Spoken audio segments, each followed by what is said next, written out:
Assalamualaikum warahmatullahi wabarakatuh. Pada kesempatan kali ini, kami dari kelompok 10 yang beranggotakan saya, Latifa, Aurelia, dan Alivia, akan memaparkan hasil analisis sumber daya lahan dan air di Subda Soti. Subda Soti sendiri merupakan bagian dari Das Elo. Subda Soti memiliki luas 49,01 km persegi dan mencakup sebagian dari Kecamatan Pakis dan Kecamatan Candi Mulyo. Yang pertama adalah analisis sumber daya lahan di Subda Soti.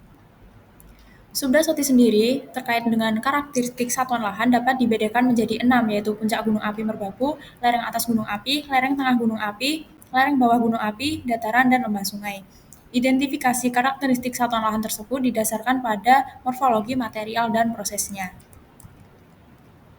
Selanjutnya terkait dengan kelas kemampuan lahan. Penentuan kelas kemampuan lahan di Subda Soti dilakukan menggunakan metode matching dengan 3 teknik pengkelasan, yaitu Weight Factor Method atau WFM, Arithmetic Method atau AM, dan Subjective Method atau SM. Kemudian, peta pada slide tersebut menampilkan kelas kemampuan lahan yang dilakukan menggunakan metode WFM, yang mana diperoleh kelas 3 pada daerah dataran dan lereng bawah, kelas 4 lereng tengah, kelas 7 pada lereng atas dan puncak, dan kelas 8 pada lembah sungai. Kemudian menggunakan metode aritmatik diperoleh kelas 1 pada bagian lereng bawah, kelas 2 dataran, lereng tengah dan lembah sungai, kelas 7 lereng atas, dan kelas 8 pada bagian puncak. Untuk metode selanjutnya yaitu subjektif method diperoleh kelas 1 pada daerah dataran, kelas 2 pada lembah sungai, kelas 3 pada lereng bawah, kelas 4 pada lereng tengah, kelas 7 lereng atas, dan kelas 8 pada daerah puncak. Semakin tinggi kelas, maka kemampuan lahan tersebut akan semakin buruk. Selanjutnya, penentuan kesesuaian lahan di Subda Soti dibedakan menjadi kesesuaian lahan untuk pertanian, yang mana digunakan komoditas cabai merah, durian, dan salak, serta kesesuaian lahan non-pertanian untuk bangunan berupa perumahan, taman, dan hutan kota. Metode yang digunakan adalah metode matching, yang mana untuk lahan pertanian menggunakan teknik weight factor matching atau WFM dan aritmatik, sedangkan untuk non-pertanian hanya menggunakan WFM saja. Gambar pada slide tersebut menyajikan kesesuaian lahan pertanian untuk komoditas cabai dengan metode WFM, yang mana dapat diketahui yaitu terdapat 2 kelas, yaitu kelas tidak sesuai untuk bagian puncak, lereng atas, dan lembah bagian atas, serta sesuai marginal atau S3 untuk bagian lereng tengah hingga dataran, serta lembah sungai bagian tengah dan hilir. Selanjutnya, peta pada slide menampilkan kesesuaian lahan tanaman cabai untuk metode aritmatik, yang mana untuk seluruh satuan lahan diperoleh kelas S1 atau sangat sesuai, namun pada masing-masing satuan lahan tersebut memiliki faktor pembatas yang berbeda-beda. Kemudian, gambar tersebut menyajikan kesesuaian lahan untuk tanaman durian dengan metode WFM. Yang selanjutnya adalah kesesuaian lahan tanaman durian dengan metode aritmatik, yang mana kedua metode tersebut untuk komoditas durian diperoleh hasil yang sama dengan komoditas cabai merah.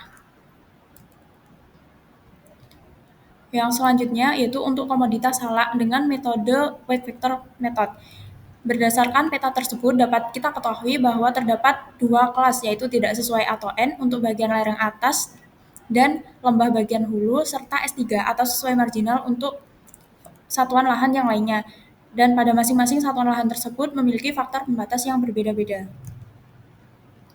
Sementara itu, dengan metode aritmatik untuk komoditas salak, untuk seluruh satuan lahan diperoleh kelas S1 atau sangat sesuai, namun masing-masing memiliki faktor pembatas yang berbeda. Untuk selanjutnya adalah kesesuaian lahan untuk non-pertanian yang ditentukan dengan metode weight factor. Peta tersebut menyajikan kesesuaian lahan non-pertanian untuk perumahan, yang mana dapat kita ketahui diperoleh kelas buruk untuk semua satuan lahan, artinya pada seluruh satuan lahan tidak cocok untuk dibangun perumahan. Selanjutnya untuk lahan taman diperoleh kelas N atau tidak sesuai, yaitu pada bagian puncak dan lereng atas, S2 atau cukup sesuai pada bagian lereng bawah dan dataran, serta S3 atau sesuai marginal untuk bagian lereng tengah. Dan yang terakhir yaitu untuk hutan kota, yang mana berdasarkan peta tersebut dapat kita ketahui yaitu terdapat kelas N atau tidak sesuai pada bagian puncak dan lereng atas, serta S3 atau sesuai marginal untuk satuan lahan yang lainnya. Untuk selanjutnya akan dijelaskan kondisi ketimpangan penggunaan lahan oleh Aurelia. Selanjutnya, mengenai kondisi ketimpangan penggunaan lahan.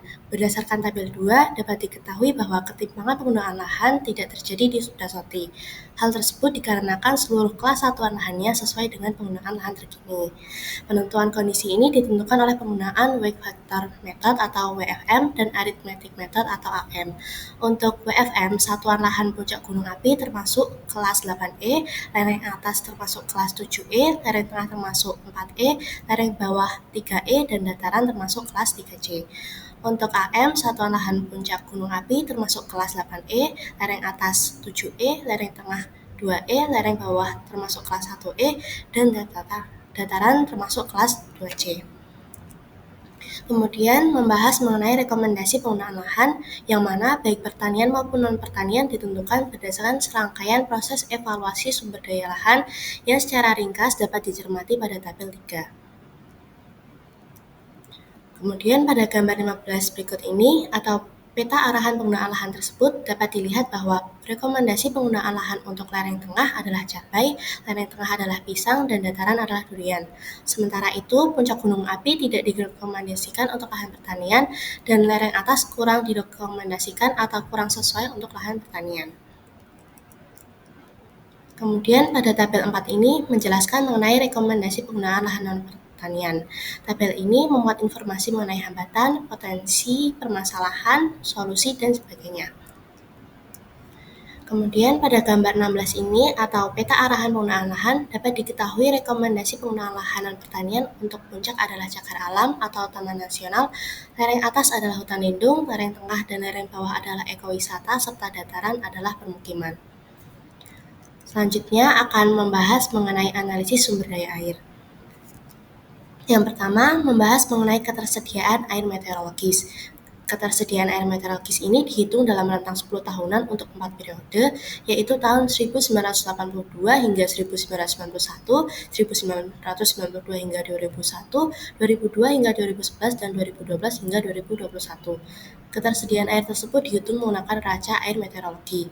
Adapun raca air sendiri dapat dianalisis melalui data curah hujan dan temperatur dengan probabilitas 80% hingga 60%.